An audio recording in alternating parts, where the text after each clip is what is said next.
Si mes calculs sont exacts, lorsque ce petit bolide atteindra 88 miles à l'heure, attends-toi à voir quelque chose qui décoiffe. À l'heure du goûter, on écoute le Magal West sur Westrack Radio. Interview, rubrique, micro-trottoir et musique sur Westrack. Nom de Zeus! Bonsoir à tous, bonsoir à toutes. Bienvenue dans votre Magal West du mardi 17 décembre 2024. Il est 17h et c'est parti pour une heure d'information. On commencera tout d'abord avec la météo, suivie de nos informations locales et nationales. Aujourd'hui, notre invité du jour, c'est l'association Le Havre contre la peine de mort. Bien que celle-ci soit abolie en France depuis plus de 40 ans, on parlera de leur mission et de leur lutte au Havre et à l'étranger. Sarah nous parlera de la fermeture du bar Le Lomana au Havre, et puis on retrouvera la musique avec la découverte Ferrarock et l'album de Cool Guns. Le soleil est en train de se coucher aujourd'hui. Pour cette fin d'après-midi, la température est de 8 degrés, le ressenti est de 5. Le vent devra atteindre en moyenne les 17 km/h direction sud. En soirée, il y aura quelques petits nuages et de nombreuses éclaircies. La température va retomber à 8 degrés, ressenti 5. Un vent qui devrait atteindre en moyenne les 22 km/h direction sud. Pour votre journée de demain, le ciel sera plutôt nuageux. Le soleil se lèvera à 8h51 et se couchera à 17h01. On perd donc 1 minute de soleil. Dans la matinée, le ciel sera couvert. La température demain sera de 11 degrés. Ressenti 8. La force du vent va osciller aux alentours des 33 km/h, direction sud-sud-ouest. L'humidité relative de l'air sera de 87%. Dans l'après-midi, la pluie sera au rendez-vous, température 13 degrés, ressenti 10, le vent devrait atteindre en moyenne les 31 km/h, direction sud-ouest. Enfin, en soirée, il y aura de magnifiques éclaircies, la température va retomber à 12 degrés, ressenti 10, et le vent devrait atteindre en moyenne les 27 km/h, direction sud-sud-ouest.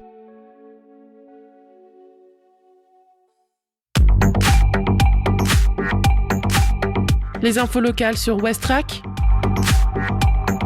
Le Flash. Bonjour à tous, nous sommes le mardi 17 décembre 2024 et voici les informations locales. Au Havre, le concours de nouvelles de retour pour une 15e édition dédiée à l'humanité. La 15e édition du concours de nouvelles de la ville du Havre est lancée avec pour thème cette année Humanité. Collégiens, lycéens et étudiants sont invités à écrire leur vision du monde et à soumettre leurs nouvelles avant le 27 mars 2025. Le quartier Saint-François fait sa promo avec l'illustratrice Cosmo. La très dynamique association des commerçants du quartier Saint-François au Havre a décidé de mettre en avant son île en proposant des affiches, cartes postales et dépliants créés par l'illustratrice Cosmo. Ils seront à retrouver chez les commerçants mais aussi à l'office de tourisme. Le Havre et sa région, quand une banque collecte des chaussettes chaudes pour les sans-abri.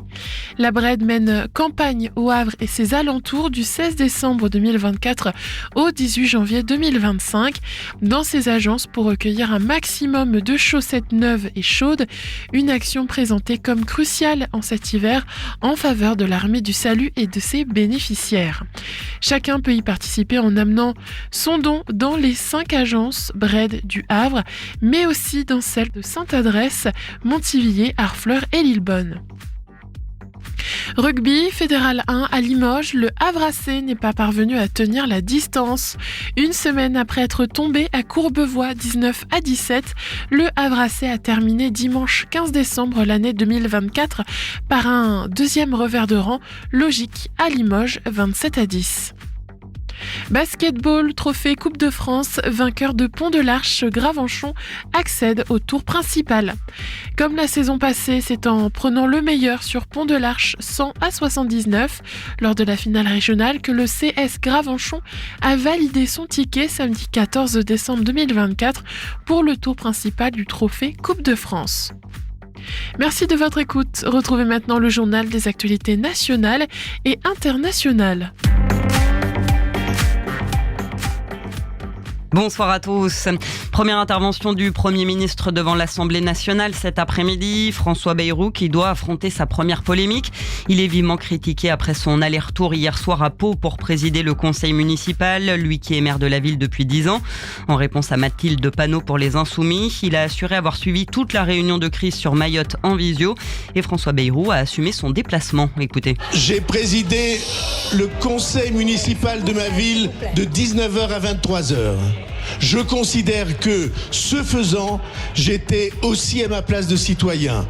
Et j'ai l'intention de défendre cette idée que la citoyenneté ne se divise pas entre être à Paris et occuper ses responsabilités de citoyen sur le terrain. Ça va être un très grand sujet pour notre avenir. François Bayrou dit aussi espérer former son gouvernement dans les jours qui viennent. Sur Mayotte, le Premier ministre indique que le gouvernement va lancer un appel à projets sur des conceptions d'habitation très rapides préfabriquées, alors que les bidonvilles ont été totalement détruits. Selon le ministère de l'Intérieur, ce sont 7 habitants sur 10 qui ont été directement impactés par le cyclone. Dans l'actualité également, Paul Watson est libre. La police du Groenland l'a confirmé. Le fondateur de l'ONG Sea Shepherd a quitté sa prison au Danemark où il se trouvait depuis près de 5 mois. Le pays refuse finalement d'extrader le militant écologiste vers le Japon qui l'accuse d'avoir empêché une chasse à la baleine. Une intense contre-offensive russe menée en Ukraine. Elle touche cet après-midi la région frontalière de Koursk. Le service de sécurité ukrainien revendique aussi l'élimination d'un haut responsable de l'armée russe, Igor Kirillov, tué ce matin dans une explosion à Moscou. Et puis c'est une aide précieuse pour les familles avant les fêtes. La prime de Noël est versée à partir d'aujourd'hui. Cela concerne 2 300 000 foyers qui touchent le RSA ou d'autres minima sociaux. Son montant varie de 152 à 442 €. Voilà pour l'actualité. Bonne fin de journée à tous. Des idées sorties pour cette semaine ou ce week-end pour te culturer sur Westrack Radio. J'ai dégoté pour vous 3 événements à ne pas rater pour votre mardi aujourd'hui. Ça se passe au Havre et dans l'agglomération havraise. Les galets du Tilleul sont plus petits qu'au Havre, ce qui rend la baignade bien plus agréable. Un spectacle de danse et de théâtre, c'est ce soir au Volcan à 20h, tarif 5 à 25 €, réservation au 02 35 19 10 20.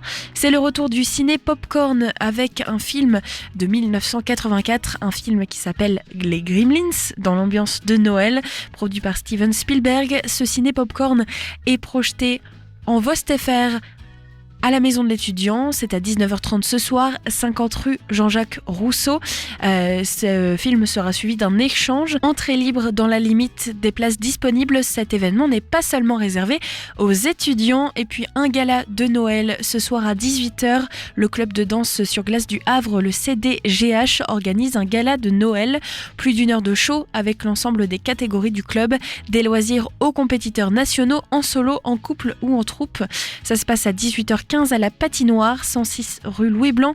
Ouverture des portes à 18h, tarif 6 € pour les adultes et 4 € pour les 6 à 18 ans, gratuit pour les moins de 6 ans, une entrée gratuite par famille d'adhérents. Il est 17h08, passez sur Westrack Radio, l'heure de retrouver votre coup de cœur Ferrarock avec Cold Guns, leur nouvel album à découvrir tout de suite, Odd Love, avec 2 titres.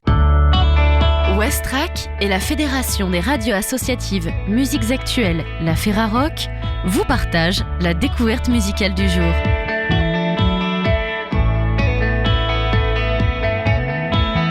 Cold Guns sort un nouvel album chez Humus Records, album punk et rock nommé Odd Love. Cet album est partenaire Ferrarock jusqu'au 22 décembre 2024. Le nouvel album de Cold Guns, Odd Love, est sorti le 22 novembre chez Humus Records. Initialement issu de la scène hardcore DIY, l'histoire du groupe est étroitement liée au développement du label du guitariste Jonah Nidou chez Humus Records, qui rassemble désormais plus de 150 sorties d'artistes suisses de tout horizon sonore.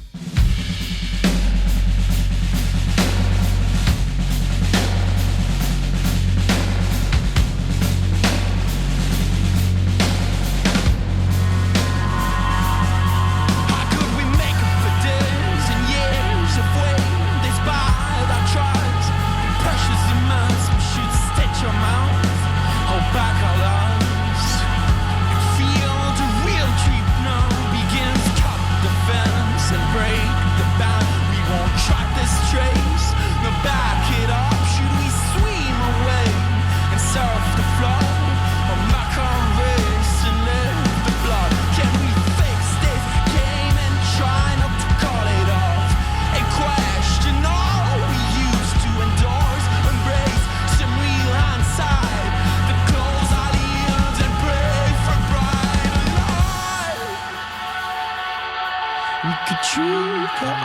swans invented all. Oh, read this once and tear it all.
Odd Love, traduit en français par étrange amour, est une façon de résumer notre rapport à la musique, au business qui la régit et à leur vie de groupe en général. Le groupe est souvent assez stupéfait de réaliser la longévité de ce groupe et l'importance qu'il a pris dans les vies de ceux qui les écoutent.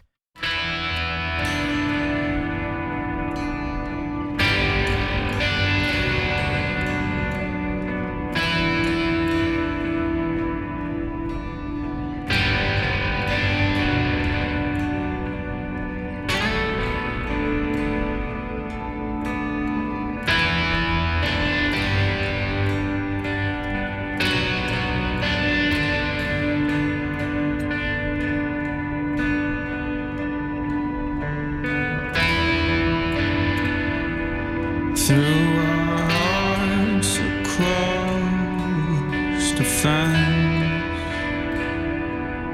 through the halls of the barrier,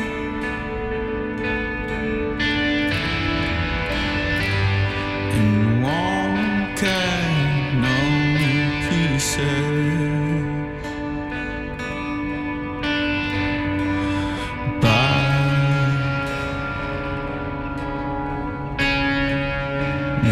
Pieces by it's the same all over again, waiting for the wind to wash the pain. the wind to wash the pain.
The wind to wash the pain.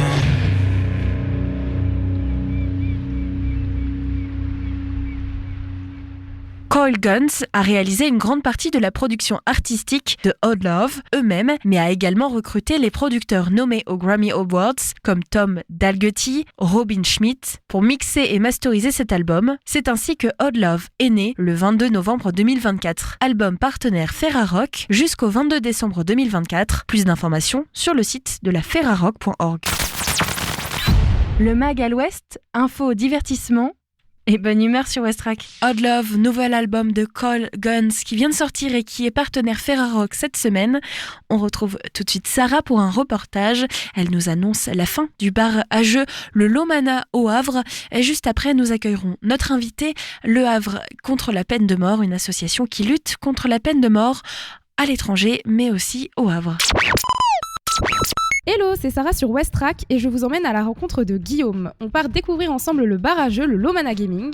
Les secrets de l'entrepreneuriat, c'est tout de suite sur Westrack. Bonjour Guillaume, on est ensemble aujourd'hui pour parler de ton concept, mais avant ça, est-ce que tu peux te présenter et présenter un peu ton parcours ? Salut, moi c'est Guillaume, ça va faire bientôt 7 ans que je gère avec des potes le Lomana. Si on peut parler de mon parcours rapidement, je sors de la logistique et avec des potes on a juste voulu ouvrir un bar. Sur une idée, sur un coup de tête en pleine soirée où on s'est dit tiens on aime les jeux vidéo, on aime la bière et si on en faisait un projet. Et cette idée n'a pas que mûri dans la soirée, elle a mûri sur plusieurs années et nous voilà aujourd'hui. Au Lomana, tout simplement. C'est ça, aujourd'hui on est au Lomana, mais beaucoup de personnes vont sûrement se demander ce que c'est exactement, alors est-ce que tu peux présenter un petit peu ton concept ? Du coup c'est un bar, c'est l'activité principale, mais bien sûr qui englobe le thème des jeux vidéo et des jeux de société. Du coup c'est très simple, le principe, tu prends une console au bar et tu vas juste demander ta console, jouer à la console, totalement gratuitement, sans frais supplémentaires, etc. Donc ça donne une belle idée de ce que tu peux proposer. Et depuis quand du coup le Lomana est ouvert ? Ça fait 7 ans, c'est ça ? Ouais, exactement, voilà. Ça fera 7 ans au mois de février 2025, mais bref. Ouais. Donc 7 ans en février 2025. Ouais. Et pour les auditeurs qui nous écoutent et qui seraient curieux de venir, donc tu disais que ça se situe rue Maréchal Gallieni, juste en face de la ZAC Coty. Est-ce que tu peux rappeler tes horaires d'ouverture ? Je suis ouvert du mardi au samedi. La semaine du coup, mardi, mercredi, jeudi, je fais du 18h minuit. Le week-end, 18h, 2h. Pour que nos auditeurs comprennent un peu plus, pourquoi ce concept ? Qu'est-ce qui t'a vraiment donné envie d'ouvrir ce bar à jeux qui est né d'une soirée, donc entre potes, comme tu l'expliques? C'est simple. Déjà au Havre, on n'est pas très riche sur des bars à thème tout simplement, alors que le thème du jeu vidéo et du bar est assez évident et très répandu dans les autres villes. Quand on a créé le bar, du coup, il n'y avait pas d'autres bars dans ce genre-là. Depuis, ça s'est un petit peu plus développé avec le Café Décalé, le Play to Win, etc. par exemple. Nous, on est arrivé pendant cette période-là. Et juste l'idée est très très simple. En tant que jeune geekos, on a toujours voulu faire des LAN, etc. Et c'est compliqué, il faut une maison vide, il faut de la logistique pour ramener les PC, les virer à bon moment. On a toujours été des jeunes qui ramenaient leurs PC chez les uns et les autres avec le pack de bière, et pourquoi pas juste en faire un lieu où il y a déjà les PC et la bière. Nous voilà, il y a 7 ans, on a ouvert. Et ça, c'est super. Et qu'est-ce qui va différencier ton bar des autres bars à jeux? Bah là, pour l'instant, ce qui va le différencier, c'est que moi, je suis ouvert. Ok, ça en dit très long. Et voilà, c'est-à-dire que là, l'offre, en tout cas pour le terme vraiment jeu vidéo, voilà, il n'y a pas beaucoup d'autres offres. Du coup, oui, pour le jeu de société, t'as le Café Décalé qui est exclusivement en jeu de société et en côté boutique. Moi, en côté bar, chill, jeu vidéo, je suis le seul. Du coup, ce qui me différencie pour l'instant, j'ai juste une réponse simple à te dire, c'est que je suis ouvert. Ok. Voilà. Et du coup, par rapport à la logistique du bar, comment tu vas choisir, donc avec ton associé bien sûr, tes jeux vidéo, tes jeux de société, comment tu les sélectionnes? La sélection des jeux de société, elle s'est faite depuis longtemps et on a rarement fait des rechangements, c'est-à-dire qu'on prenait ce qui marchait et des jeux d'ambiance courts. Des jeux courts, on va pas maximiser les Monopoly, Catan et compagnie qui font 4 heures. Nous, on veut justement des petits jeux d'apéro. Du coup, en jeu de société, c'est des jeux d'ambiance, on va dire, surtout Blanc Manger Coco, Tribunal, tout ça, tu te mets combien, c'est des jeux vraiment qui vont être là pour créer une ambiance et pour pouvoir justement faire des parties rapides. Pour les jeux vidéo, c'est très simple, on prend les dernières sorties de jeux vidéo, mais multijoueurs, on prend pas de jeux solo, etc. Il n'y a aucun intérêt. Moi, je veux ramener des groupes d'amis pour les faire jouer, je veux pas qu'il y ait juste Titouan tout seul, 15 ans, qui veut faire son Assassin's Creed. Voilà, du coup, c'est comme ça que je choisis mes jeux. Tout simplement. Ça te permet de créer une ambiance et un côté hyper festif au fait de venir ici et tout. Et ça, c'est super cool. Mais assez parlé du Lomana, on va parler un peu plus de toi par rapport à ton concept, bien sûr, toujours. Ouais. Ouvrir son concept, c'est des avantages, mais aussi des inconvénients parfois, comme tu dois le savoir. Est-ce que tu peux me donner un avantage et un inconvénient à gérer son bar à jeu, du coup? Alors moi, l'avantage que je verrais à gérer son bar, ça va faire presque 7 ans que je me sens pas d'aller au boulot tous les jours. C'est pas comme si j'allais au boulot, j'ai plus l'impression d'ouvrir ma deuxième maison et de la laisser ouverte pour les copains ou même des inconnus avec qui ça se passe toujours bien. Du coup, ça fait 7 ans que j'ai pas l'impression d'aller gratter. Quand je bossais en entrepôt, c'était vraiment pas la même chose. Chaque journée était épuisante, tu comptais tes minutes, tu comptais tes heures. Travailler dans un bar, rencontrer des gens, voir des amis, dans un milieu surtout culturellement où t'es en pleine harmonie avec le client, le thème gaming, j'ai pas l'impression justement de bosser tous les jours. Et l'inconvénient, quand on est son propre patron et que justement on gère un bar, les périodes difficiles, on prend sur soi et c'est assez dur de se poser certaines questions quand même, de se dire tiens, avec la journée que je fais, est-ce que je vais dégager suffisamment pour mon loyer, pour mon salaire, toutes ces petites questions qui stressent et qui bouffent la vie. Voilà, ça c'est mon inconvénient principal. On parle de cet inconvénient, du coup, est-ce que tu peux, si tu le veux bien sûr, nous parler des défis rencontrés par le Lomana actuellement ou que le Lomana a déjà rencontrés? Le défi le plus dur, je pense, auquel on était confronté, c'est se renouveler et se reconstruire juste après le Covid. Et c'est, je pense, quelque chose qu'on a un peu échoué. Et du coup, on a toujours un peu pâti, on a un peu subi cette défaite face au Covid. Moi, quand tu me parles de défi, celui-là, c'est le plus gros et on s'est jamais relevé de ça. C'est-à-dire qu'en 2020-2019, on a dû fermer pendant X mois. On a perdu beaucoup de la clientèle qu'on avait déjà instaurée, qui ne sont jamais revenus et on n'a jamais réussi à en saisir une nouvelle qui soit aussi présente, on va dire. Quand on a un petit bar de quartier, surtout isolé des bars comme le mien, le plus gros défi et le nerf de la guerre pour moi, c'est la communication et c'est sur les réseaux sociaux que ça se fait. On a eu pas mal de périodes d'absence. On a engagé une CM, du coup une community manager, justement pour nous aider là-dessus et puis pour bombarder un petit peu, sachant que avec mon collègue et moi, c'était pas du tout notre truc, les réseaux sociaux. Je pense que c'est ça, c'est attirer le client, lui montrer que t'as une offre ici qui est différente des autres, mais en même temps, c'est un peu bousculer les habitudes du client, sachant que le coin des bars, par exemple, les sorties n'est pas dans ce coin ici, mais plus vers les rues piétonnes. Ici, le soir, je suis tout seul à être ouvert. Du coup, pour venir ici, il faut que j'emmène les gens. Ils vont pas venir de passage. Je pense que c'est une problématique et un défi que... Voilà, la localisation, l'après-Covid et la communication sont des défis vraiment compliqués. Donc vous avez souffert du Covid, Ouais, justement, carrément. de la suite de la fermeture, sur l'aspect financier, mais aussi sur l'aspect clientèle, comme tu l'expliquais. Est-ce que pour autant, vous avez été soutenu par différentes institutions, ou combien même par des clients qui ont continué de venir au Lomana et d'insuffler cette force à la boutique? Ah oui, si on parle du Covid et des aides, oui, t'as eu tout un assortiment d'aides qui sont sorties juste après, ça fait du bien, en vrai, y a pas de problème. Après, la clientèle, j'ai réussi à la renouveler, mais j'ai pas réussi à garder celle d'avant, c'est-à-dire que j'ai dû me séparer quand même. J'ai l'impression que pour le bar, il y a eu vraiment une clientèle avant Covid que je n'ai jamais revue à l'après-Covid. Et j'aurais bien aimé justement, j'avais travaillé fort pour l'avoir, cette clientèle. Le fait de ne pas la récupérer, ça nous met dedans, et je pense qu'on a mal géré derrière les choses en fait. Est-ce que tu arrives à t'expliquer pourquoi cette clientèle a disparu? Non. Je pense que Méziane pourrait peut-être le savoir, cette réponse. Moi, je me suis surtout dit que les habitudes ont changé. C'est après passer peut-être 1 an de fermeture, on change ses habitudes. Nous, on était un bar sans terrasse, du coup, on était les premiers à être fermés et les derniers à être ouverts. Du coup, j'imagine une question d'habitude. Les groupes d'amis qui venaient fidèlement, qui se rassemblaient ici, etc., sont peut-être déstructurés aussi, j'en sais rien. Je pense qu'il y a énormément de facteurs, mais le facteur principal, c'est surtout le temps qu'a mis cette fermeture à se faire, et du coup, nous, on s'était fait un peu oublier pendant ces moments-là. Donc, comme beaucoup de commerces, vous avez souffert de la crise sanitaire. Aujourd'hui, du coup, on est quelques années plus tard, et on a beaucoup de complexes de loisirs qui ouvrent au Havre. Et pourquoi, du coup, selon toi, il y a de plus en plus de lieux de loisirs qui ouvrent?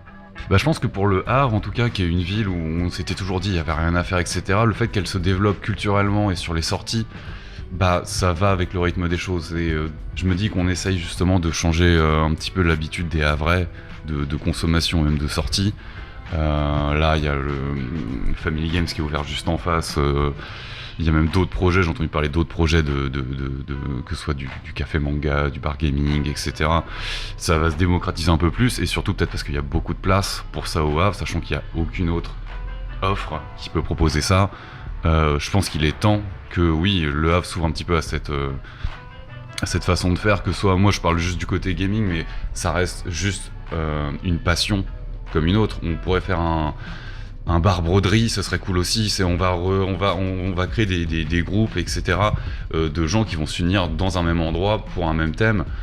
Et ça, moi, je trouverais ça fabuleux, que ce soit même, je sais pas, je crois que j'ai entendu parler d'un bar escalade. Enfin, voilà, on peut faire beaucoup de choses. Et ce genre de thème, ça, surtout que, on va pas se mentir, pour le thème des jeux vidéo et jeux de société, c'est très propagé. Tout le monde a au moins un jeu vidéo ou un jeu de société chez soi. Pourquoi pas moi, je demande ça au Havre, hein, même que je sois encore ouvert ou que je fermerai. Justement propager un petit peu l'idée et puis rendre ça plus accessible, tout simplement. C'est le principe de réunir des personnes qui ont une passion commune et de rendre la passion accessible au plus grand nombre. Comme tu le sais et comme on en discutait, il y a beaucoup de complexes de loisirs qui ouvrent au Havre, et beaucoup d'entre eux proposent une offre de réalité virtuelle. Est-ce que tu perçois ça comme une menace pour le Lomana, ou au contraire, tu te dis que c'est un moyen de vous différencier des autres? Ah ouais, moi je dirais plus la deuxième option, c'est-à-dire que l'offre de la VR, du coup la réalité virtuelle, on est dans le domaine du jeu vidéo, mais on est dans, je sais pas, moi je mets ça dans 2 cases différentes. Du coup, le plaisir que quelqu'un aura à faire de la VR, et qui est quelque chose de très, solo, c'est un plaisir égoïste. On a le casque, on est tout seul, on fait notre truc. C'est très différent de moi qui veux proposer juste une bonne soirée entre potes, sans prise de tête, et juste s'éclater sur la console, etc. C'est une offre très différente. C'est comme si tu avais l'un à côté de l'autre 2 établissements différents, c'est-à-dire un qui va proposer que du billard et l'autre du bowling. Forcément, si t'aimes pas le bowling, tu vas aller chez le billard, etc. Pour moi, c'est 2 offres totalement différentes qui ont un thème commun, bien sûr, celui de l'épanouissement virtuel. Mais ouais, non, je vois ça comme 2 choses différentes. Il n'y a pas de problème là-dessus. De toute façon, j'ai pas la place. Du coup, je n'aime pas ça comme une menace, je peux pas le faire. Ce qui est intéressant, c'est qu'on voit que vous allez vivre tous ensemble dans le même écosystème et en harmonie. Et ça, c'est vraiment une bonne chose pour que les auditeurs puissent encore plus s'identifier à toi, puisqu'à la base, on parle de toi par rapport à ton concept. Est-ce que, à titre personnel, tu as des passions? Et si oui, est-ce que tu peux nous en parler? Bah justement, si j'ai créé un bar sur le thème des jeux vidéo, ma passion, la première, c'était justement de jouer aux jeux vidéo avec les copains. Du coup, c'est pour ça qu'on a créé le lieu. C'est parti de base à une idée très simple, c'est on aime la bière, on aime les jeux vidéo, on est des potes. Pourquoi pas mélanger tout ça pour ouvrir quelque chose de concret. Du coup, forcément, oui, ma vie, ma passion est aussi mon métier. Enfin, mon métier est aussi ma passion. Du coup, le métier de barman, c'est quelque chose de passionnant, et bien sûr jouer aux jeux vidéo c'est quelque chose que j'ai toujours aimé. Le domaine du geek, que ce soit les comics ou les films, etc. Bien sûr c'est quelque chose qui m'a toujours parlé, et je garderai ça bien évidemment. Si tu devais me donner un jeu vidéo pour te définir, lequel ça serait ? Bah, je pense le jeu sur lequel j'ai pu jouer dans ma vie, en tant que petit geeko à lunettes, c'était World of Warcraft, où j'ai passé 10 d'années de ma vie dessus. Du coup oui, si on devrait me définir par un jeu, ce serait celui-là, et je pense que beaucoup se définiraient aussi par ce jeu, pas se définir, mais au moins avoir un coup de cœur vraiment qui marque un joueur. Ouais, c'est le temps passé sur un jeu et l'amour et la passion que tu y as donné, quoi. Du coup, ouais, World of Warcraft, carrément. Qu'est-ce que ça te fait ressentir ? De la nostalgie. Quand j'avais pas encore de barbe et que je jouais déjà et puis voilà, tout simplement, ouais, de la nostalgie carrément, mais de la bonne. Je te propose qu'on retourne un petit peu sur ton concept et l'entrepreneuriat. Est-ce qu'il y a des indispensables pour réussir selon toi ? Déjà, pour moi, l'indispensable, déjà, c'est d'avoir le starter pack. C'est l'idée même pourquoi moi je ferais quelque chose de différent des autres. Pourquoi est-ce que j'ouvrirais quelque chose ? Il faut juste avoir une réponse à cette idée. Moi, pour mon cas, l'idée du bar gaming, quand on a eu l'idée et que le projet est né, ça a pris beaucoup de temps. Mais à la base, quand c'est né, il n'y avait aucun bar gaming au Havre et on s'est dit, l'idée est bonne, oui, pourquoi je le ferais ? Parce que je suis la seule offre. Et il y a forcément de la demande. Il faut que ça démarre d'une bonne idée et avoir la réponse du pourquoi je ferais ça et comment je le ferais. Du coup, c'est toutes ces questions où on a un plan. Pour moi, l'idéal quand on crée un projet, c'est juste d'avoir un plan, un champ d'action.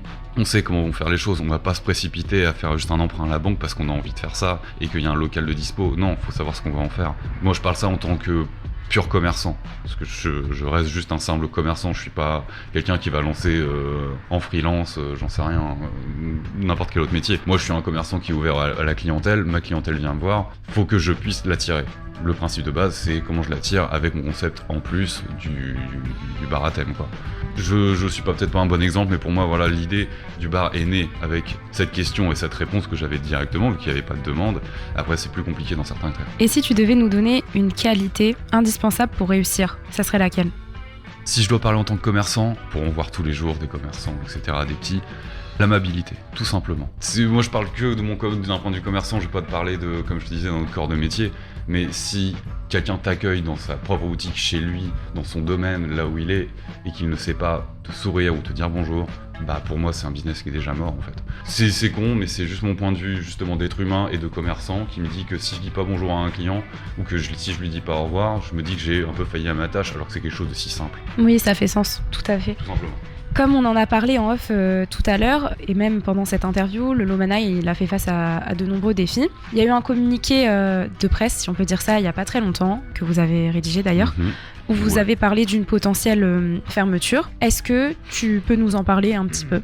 Alors ouais, du coup ça va faire bientôt 7 ans qu'on est ouvert. L'expérience elle a commencé à 3+1. On va dire. Là, se termine en 1,5+1. C'est-à-dire que là, je suis tout seul à servir au bar. En fait, avec Méziane, mon collègue, on s'était mis en tête depuis 1 an, juste de mettre le fonds de commerce en vente, parce que ce soit Méziane ou moi, on voudrait juste passer à autre chose. On a fait notre période, on a fait notre temps. Du coup, oui, on est dans un potentiel processus de fermeture depuis 1 an. On cherche quelqu'un pour reprendre le bar et le fonds de commerce. Le communiqué dont lequel tu parlais, auquel on a fait face, c'est essentiellement parce qu'on s'était mis en vente et on avait arrêté de communiquer en fait. Ce qui nous a valu vraiment une période très creuse, notamment cet été. Et justement, si on a écrit ce communiqué, c'était en disant écoutez, on sait qu'il y a une rumeur comme quoi on va fermer parce qu'on est totalement transparent là-dessus. On préfère prévenir les clients plutôt que de le jour au lendemain, ils voient le lieu fermé tout simplement ou changer en ce que tu veux. Et du coup, la rumeur balançait qu'on était déjà fermé. Ce qui fait que moi, vu que je suis excentré des autres bars, les gens ne faisaient même pas l'effort de venir. Du coup, on a repris la communication en force sur les réseaux en employant mon community manager. Et on a relancé les événements tout en étant forcément en processus de fermeture. Mais vu que le processus de fermeture est très long, il faut d'abord se mettre en vente, trouver un acheteur, que l'acheteur puisse trouver les fonds, qu'une proposition soit signée. Enfin bref, il y a énormément de choses qui rentrent en compte. Et là, aujourd'hui, même là, maintenant, alors on en parle, je crois que ça va faire 1 an qu'on s'était mis en vente. Aujourd'hui, je suis toujours ouvert, mais je sais pas demain où est-ce que j'en suis. Tu sais pas forcément de quoi l'avenir est fait, et c'est très honnête d'ailleurs, merci pour Il n'y a pas de problème, ta non, réponse. il n'y a aucun problème. Malgré tout ça, tu continues les événements. Est-ce qu'il y a un événement à venir au Lomana et à ne pas louper ? On continue les événements, enfin surtout on a relancé les événements, c'est-à-dire qu'on avait arrêté justement, on s'était un peu mis en mode survie. Depuis qu'on s'était mis en vente, on s'était dit vas-y Médiane, il a trouvé un autre boulot, moi je suis tout seul à gérer au bar, on se met un peu en mode survie, en mode tiens, les salaires sont amoindris, etc. Et on a arrêté la com. Là on a relancé la com, et oui, pour vrai, on a repris, on a essayé de reprendre, en tout cas avoir un planning assez fixe des soirées. On prévoit les soirées loup-garou tous les 2 jeudis, du coup ce qui peut amener entre une vingtaine et une trentaine de personnes, super chouette comme soirée, très cool. Le week-end on fait des offres promotionnelles aussi. Sur le vendredi, c'est 2 bières achetées, la 3e offerte. Le samedi, la même offre sur les cocktails. On essaie justement de faire revenir le monde avec des offres promotionnelles, surtout sur les week-ends qui me paraissaient vraiment calmes, là qui commencent à redevenir vraiment chouettes. Et voilà, nous, on sait que le cœur de la guerre, le nerf de la guerre, justement, quand on a un bar à thème, c'est ne pas rester sur ses acquis. Ok, on a un thème, mais au bout d'un moment, il s'essouffle. Il faut proposer des événements. Il faut jamais lâcher là-dessus. Que ce soit promotionnel, que ce soit des animations, que ce soit des tournois. On l'a bien compris ça et on a fait beaucoup d'erreurs là-dessus. Du coup, on maintient les événements jusqu'à la fin. Et voilà, on va juste tenir la barre jusqu'à la fin. Vous partirez la tête haute, la tête haute, en tout ouais, cas, carrément. ça. Moi, j'aurais fait ce que j'avais à faire. Donc, est-ce que, pour le moment, vous êtes ouvert ? T'aurais un mot pour convaincre les auditeurs de venir ? Vous donner encore un peu de force ? Ouais, je leur dirais de se dépêcher de venir parce que les choses sont peut-être bien lancées. Du coup, la fin du Lomana est peut-être plus proche que prévu et j'ai encore plein de stocks. Du coup, venez, j'ai des fûts à finir. Du coup, pas de projet qui te tient à cœur pour l'avenir ? En tout cas, pas avec le Lomana. Est-ce que toi, on peut te souhaiter quelque chose ? Trouver un bon bar où je pourrais être barman quelque part, mais pas être à mon compte. Voilà ce qu'on pourrait me souhaiter. Ok, donc on te le souhaite. Merci d'avoir répondu à mes questions. N'hésitez pas à vous rendre au Lomana Gaming qui se situe rue Maréchal Gallieni, juste en face de la Zac Coty. C'était Sarah, merci d'avoir écouté Westrack Radio. Un reportage signé Sarah. Tout de suite de la musique avec Jordan Baby et le titre Monte Carlo et Calicos, une nouveauté aussi qui nous emmène jusqu'en Belgique avant d'accueillir notre invité, l'association Le Havre contre la peine de mort.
can all blow up now. The time is right. Am I still chasing a dream? Chasing a dream? Is it chasing me? I don't wanna change it. Well, I don't wanna change it. It's been changing me. Maybe all I've got to feel is the face in the mirror. My reality feels so thin, I can't give in.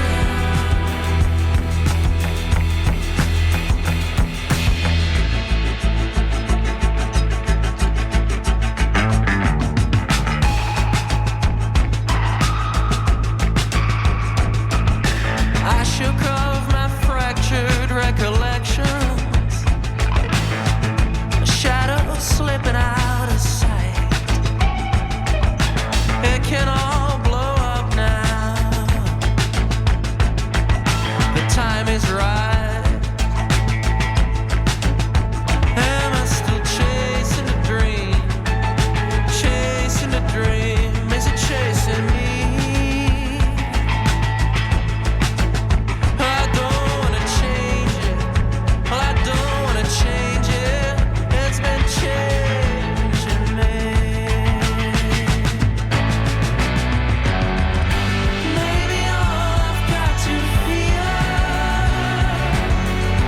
is a face in the mirror. My reality feels so thin, I can't give in.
Il est 17h45, toujours dans le Magal Ouest. Merci de votre écoute. Aujourd'hui, nous avons le plaisir d'accueillir un membre du mouvement Le Havre contre la peine de mort. Dominique, bienvenue sur Westrack. Bonsoir aux auditeurs de Westrack et aux auditrices, bien entendu. Le Havre contre la peine de mort se consacre à la sensibilisation et à la lutte pour l'abolition de la peine capitale dans le monde.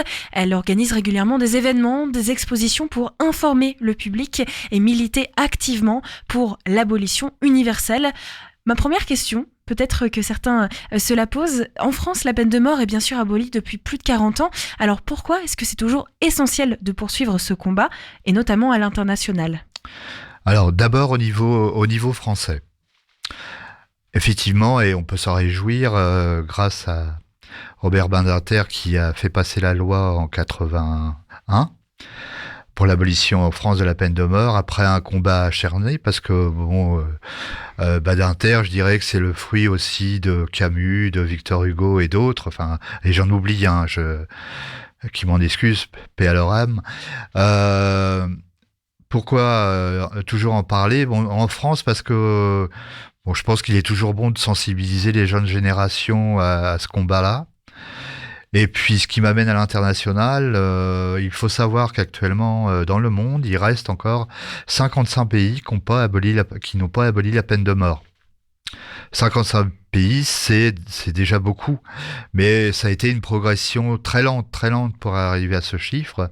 Donc on est assez réjouis de ça, mais donc il faut poursuivre ces campagnes de plaidoyer pour qu'on arrive effectivement à l'abolition universelle de la peine de mort. Pour vous, le plus important, c'est informer toute la population et notamment des personnes qui ne sont pas initiées à ce sujet. Et vous organisez régulièrement des événements, des conférences, des expositions. Il y en a eu une jusqu'au 29 novembre qui s'appelait « Abolir la peine de mort », toujours d'actualité. Vous venez donc de nous en parler. Ça se passait à la Fabrique Sanvic. C'était quoi les enjeux de cette exposition précisément ? Alors, les enjeux de l'exposition, c'était tout simplement de faire un état des lieux de la situation de la peine de mort dans le monde, avec notamment des chiffres, il faut bien le dire, hein, donc 55 pays, avec un nombre d'exécutés en 2022, puisqu'on avait les chiffres de 2023. Là, les chiffres de 2024, on vient de les avoir. Alors, pour l'information, les chiffres, ils proviennent d'un travail de collectage fait par Amnesty International, qui est repris par toutes les organisations abolitionnistes au niveau mondial. C'est l'agrégation des chiffres de chaque pays, sachant qu'il y a des pays où il est bien difficile d'avoir des chiffres. L'exemple est la Chine, où c'est secret. Bien sûr. Secret, mais il n'y a pas que la Chine. Le Vietnam également, la Corée du Nord, des démocraties naturellement. Populaire. On va parler de la France, puisque évidemment, actuellement en France, on est sauvé, j'ai envie de dire. C'est donc quelque chose qui n'est plus pratiqué. Est-ce que c'est quelque chose qui pourrait être remis à nouveau en question, remis en cause ? Est-ce qu'il y a, par exemple, avec le contexte politique, la montée des extrêmes aussi à l'international, est-ce que l'abolition de la peine de mort est protégée en France, ou est-ce que c'est quelque chose qui peut être remis en cause ? Alors en France, elle est effectivement protégée, vous faites bien de le dire, mais je dirais qu'il faut être vigilant. Elle est protégée pourquoi ? D'une part, il y a eu le texte de loi que Badinter avait proposé à l'Assemblée nationale, qui a été voté à l'unanimité. Et puis après, à la suite de ça, c'est Jacques Chirac qui l'a fait inscrire dans la Constitution. Donc dans la Constitution française, il est mentionné qu'on ne pratique pas la peine de mort. Et un texte aussi important où la France est liée, c'est son adhésion à l'Union européenne. Puisqu'il faut savoir que pour être membre de l'Union européenne, il faut avoir aboli dans son pays la peine de mort. Donc c'est un des critères. Donc on se dit, effectivement, nous avons des garanties. Mais comme vous venez de le mentionner, le monde va si bien, la montée des populismes, et des remises en cause peuvent être pratiquées. Là, je pense notamment à ce qui s'est passé aux États-Unis il y a 1 ou 2 ans par rapport à le droit d'avorter dans les différents États. Enfin, pas dans les différents États, mais au niveau... C'était une loi fédérale qui était inscrite. Bon, il y a une remise en cause de cet aspect-là. Donc, d'où notre vigilance. Et puis, il est toujours bon de sensibiliser à la fois les plus jeunes, mais je dirais, on cherche pas à avoir que des convaincus.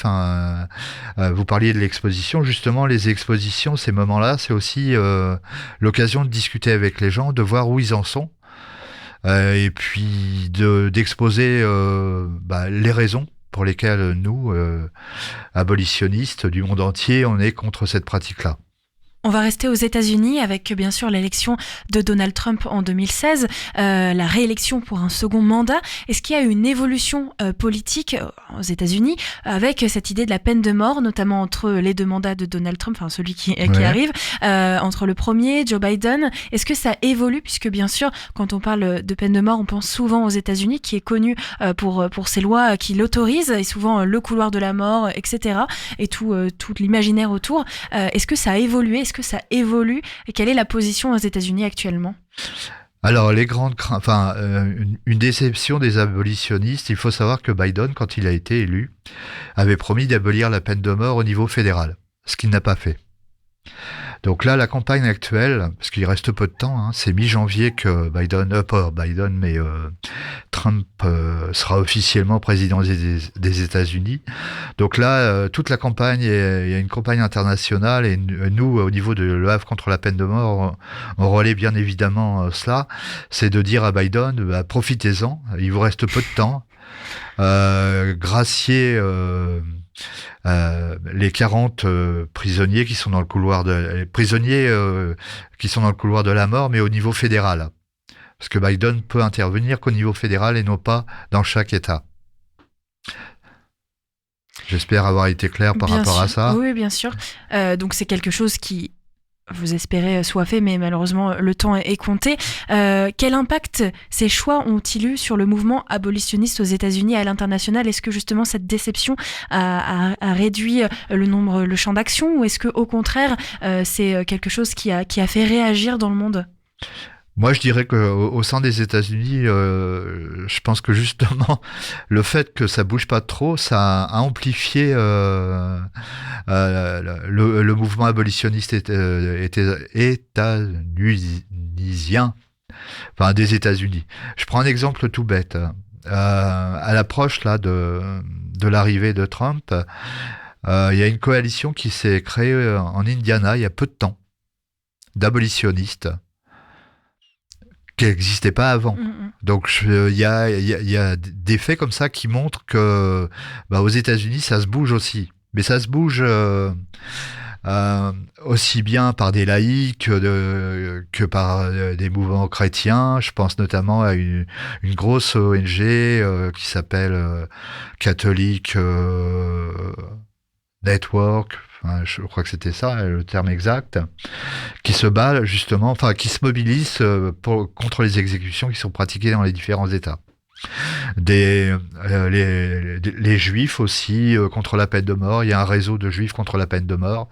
Il y a des obédiences religieuses qui s'impliquent également.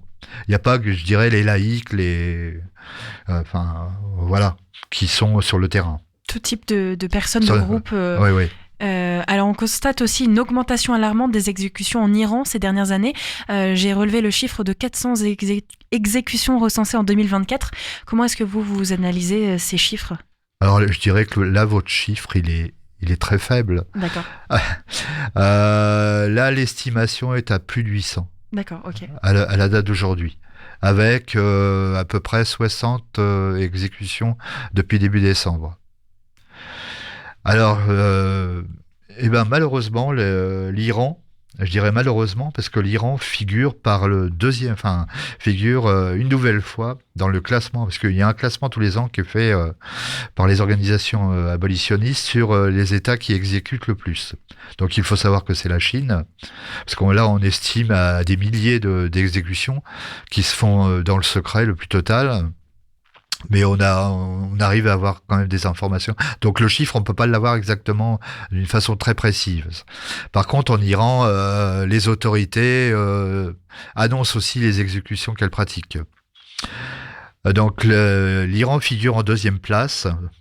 C'était en 2023 et c'était également en 2022.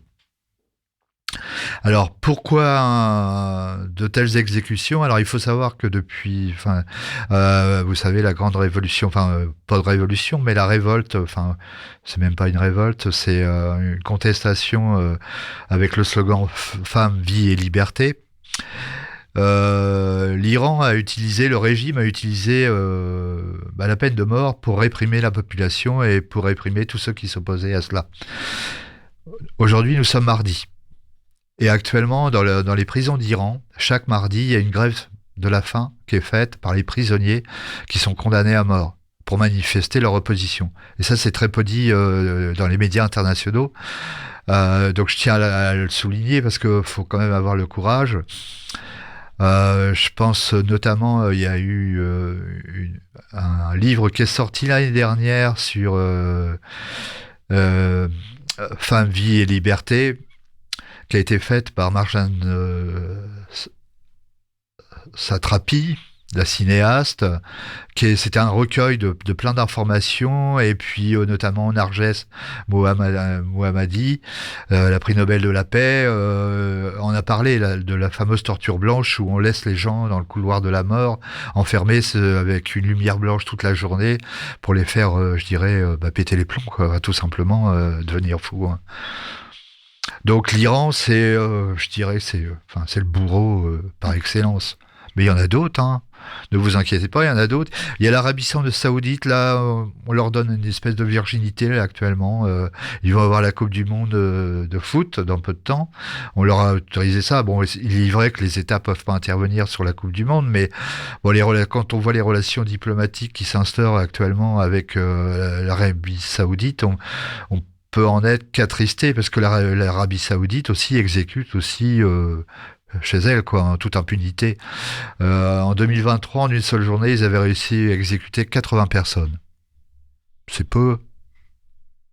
Voilà. D'accord.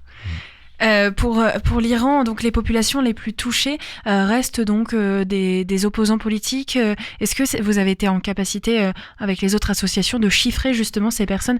Pourquoi est-ce qu'elles ont été condamnées? Quels sont les crimes qui leur sont reprochés? Alors les crimes, le principal, ça a été justement de dire, il y a pas mal de femmes qui ont refusé de porter le voile.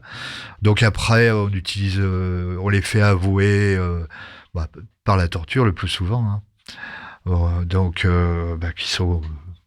qui vont à l'encontre du régime, qui sont hostiles au régime. Donc après, la porte est ouverte. Hein.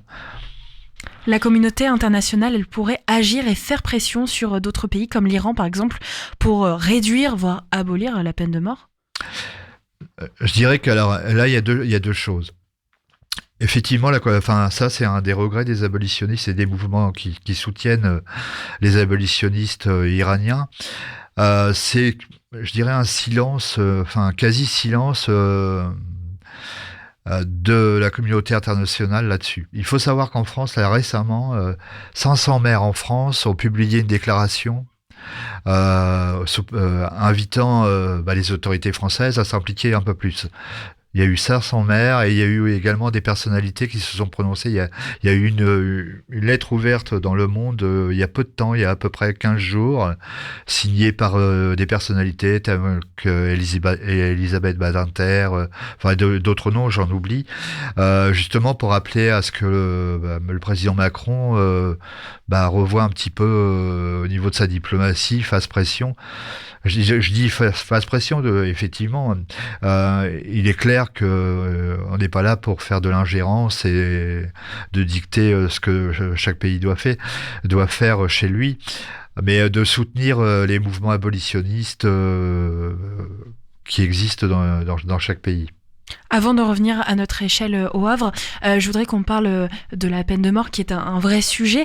Comment est-ce que vous argumentez contre la peine de mort en tant que collectif, en tant que mouvement, face à des personnes qui pourraient vous dire « Oui, mais avec tel crime, la peine de mort devrait être remise en France, par exemple, parce que certains crimes sont tellement gros qu'ils méritent la peine de mort. » Quels sont vos arguments à vous ? Alors, militer contre la peine de mort, ce n'est pas de dire c'est open bar, on peut faire tout ce qu'on veut dans une société. Non, loin de là. Hein.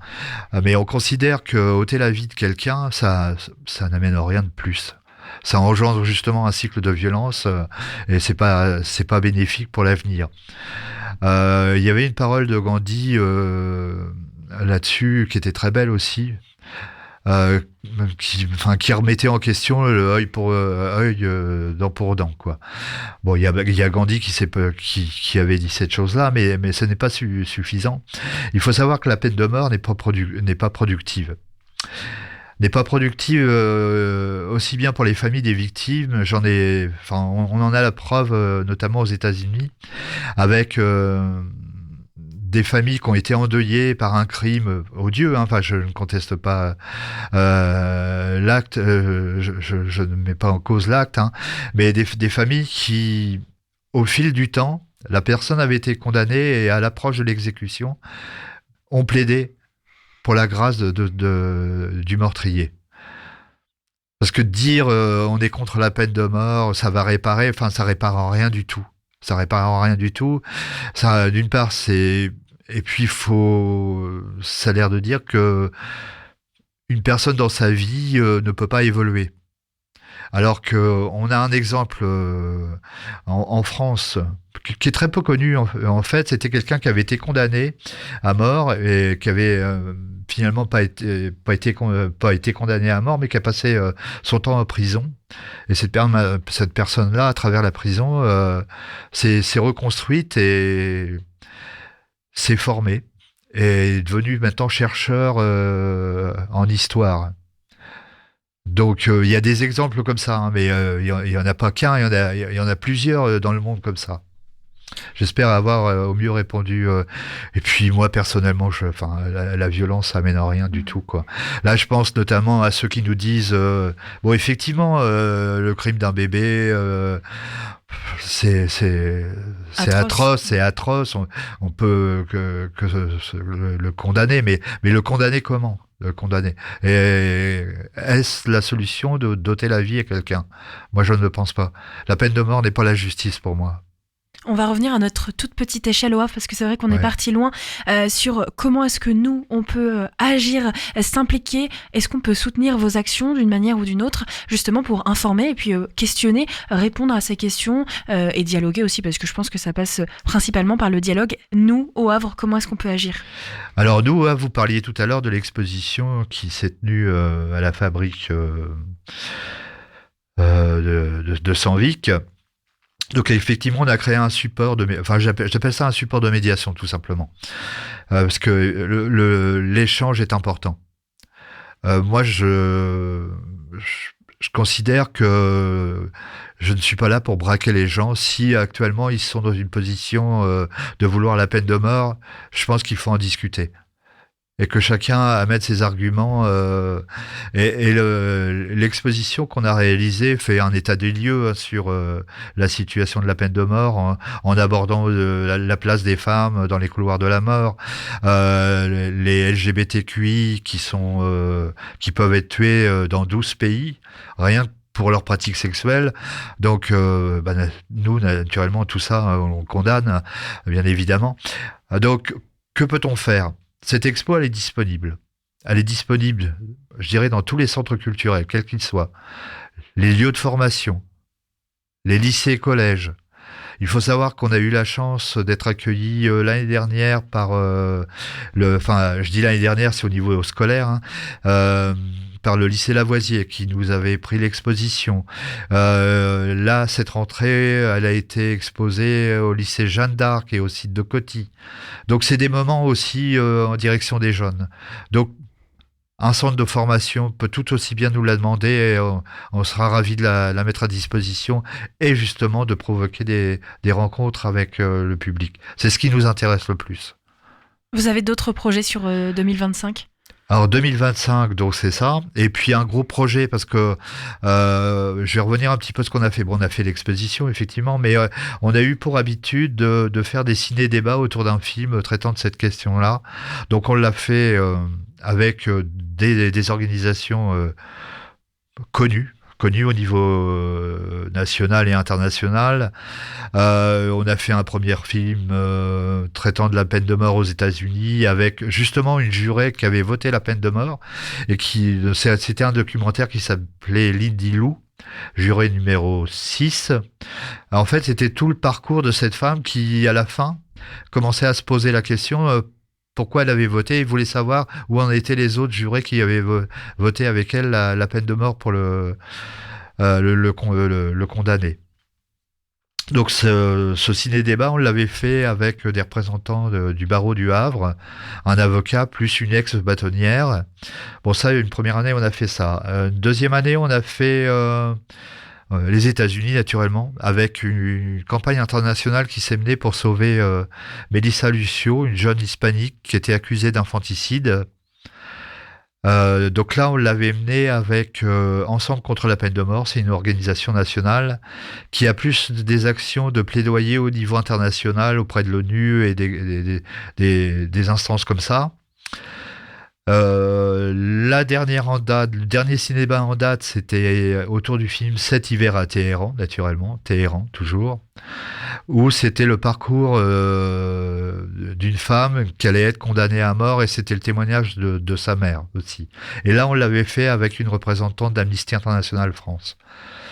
Cette année, on a essayé d'amorcer quelque chose avec l'ACAT. Alors l'ACAT, c'est très peu connu, c'est aussi un mouvement de droits humains. L'ACAT, c'est l'Action des chrétiens pour l'abolition de la torture, qui fête son 50e anniversaire cette année. Et son cœur de métier, je dirais, c'est l'abolition de la torture, puisque nous, les abolitionnistes, on considère que la peine de mort, c'est un acte de torture. Et l'ACAT s'est toujours battu contre la peine de mort, donc milite dans ce sens. Et cette année, ils ont fait, au niveau local, ils ont fait un parcours en centre-ville par rapport à des lieux symboliques, l'esplanade Mandela, tout ce qui a trait à l'esclavage au Havre, pour rappeler ces grands combats-là. Donc ça, on l'avait fait avec eux. Mais notre souhait, ça serait de monter un projet là, en 2025 autour de la poésie de condamnés à mort, lue par des comédiens ou des gens qui ont envie de lire des textes comme ça. Voilà, c'est un des projets en cours. Où est-ce qu'on peut suivre ces projets, ces informations ? Pour suivre tout cela, on a une page Facebook, on est sur les réseaux sociaux naturellement. Nous sommes alors des réseaux sociaux. Donc sur la page Facebook, vous aurez effectivement ces informations-là et vous aurez aussi toutes les campagnes de soutien qu'on mène avec les autres abolitionnistes du monde. Donc vous aurez et aussi de l'info parce que militer contre la peine de mort, nous on dit aussi il faut s'informer. Il faut savoir ce qui se passe ailleurs, il faut savoir ce qui se passe en Indonésie. Il faut savoir qu'actuellement en Indonésie, on a un Français qui est condamné à mort, qui est toujours dans les geôles. Merci. C'est Serge Atlaoui. Là, la France, récemment, on a appris que la France avait demandé officiellement à ce qu'il soit rapatrié en France. Bon, on espère, hein, mais ça fait des années qu'il est là-bas, pour une histoire de drogue, tout simplement, alors qu'il n'y avait rien à voir avec ça. Donc, on fait de l'information aussi. Donc, c'est Facebook, naturellement. On publie également sur Instagram. X, on réfléchit si on va toujours être sur X, comme bien d'autres. Hein. Voilà. Donc Facebook et Instagram, Le Havre contre la peine de mort. Merci beaucoup Dominique pour votre présence merci de m'avoir accueilli. Ce soir. On arrive à la fin de notre émission, il est déjà 18h08, on a un petit peu dépassé. Merci en tout cas au Havre, Le Havre contre la peine de mort qui était avec nous ce soir. Vous retrouvez toutes les informations dans la fiche podcast sur notre site juste après cette émission. On se retrouve demain pour un autre Magal Ouest à 17h, un autre numéro. Et on se quitte avec un titre qui s'appelle Lone Star de Higgs. Ce titre nous emmène jusqu'au Royaume-Uni. Je vous donne donc rendez-vous demain à 17h. Bonne soirée.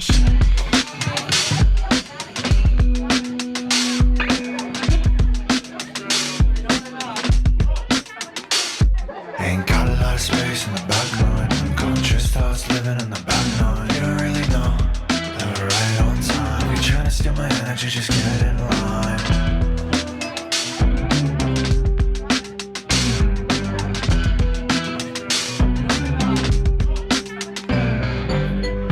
Driving in the dark about 80, sitting in the back with the hair all wavy.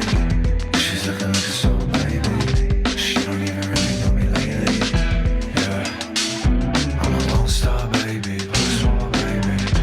Yeah, that's facts. I'm a punk star kid, really living to the max. You don't even really know me like that. I swear I gotta come over and fight back. Damn, like that, like that. Ain't got a lot of space in the back line. Unconscious thoughts living in the back line. You don't really know that we're right on time. You're trying to steal my energy, just get in line. You don't really know me like that. Driving in the dark about 80, sitting in the back with the hair all wavy. She's looking like a soul baby. She don't even really know me lately. Yeah, I'm a lone star cowboy living way back. That's facts. I'm a post-war kid, just trying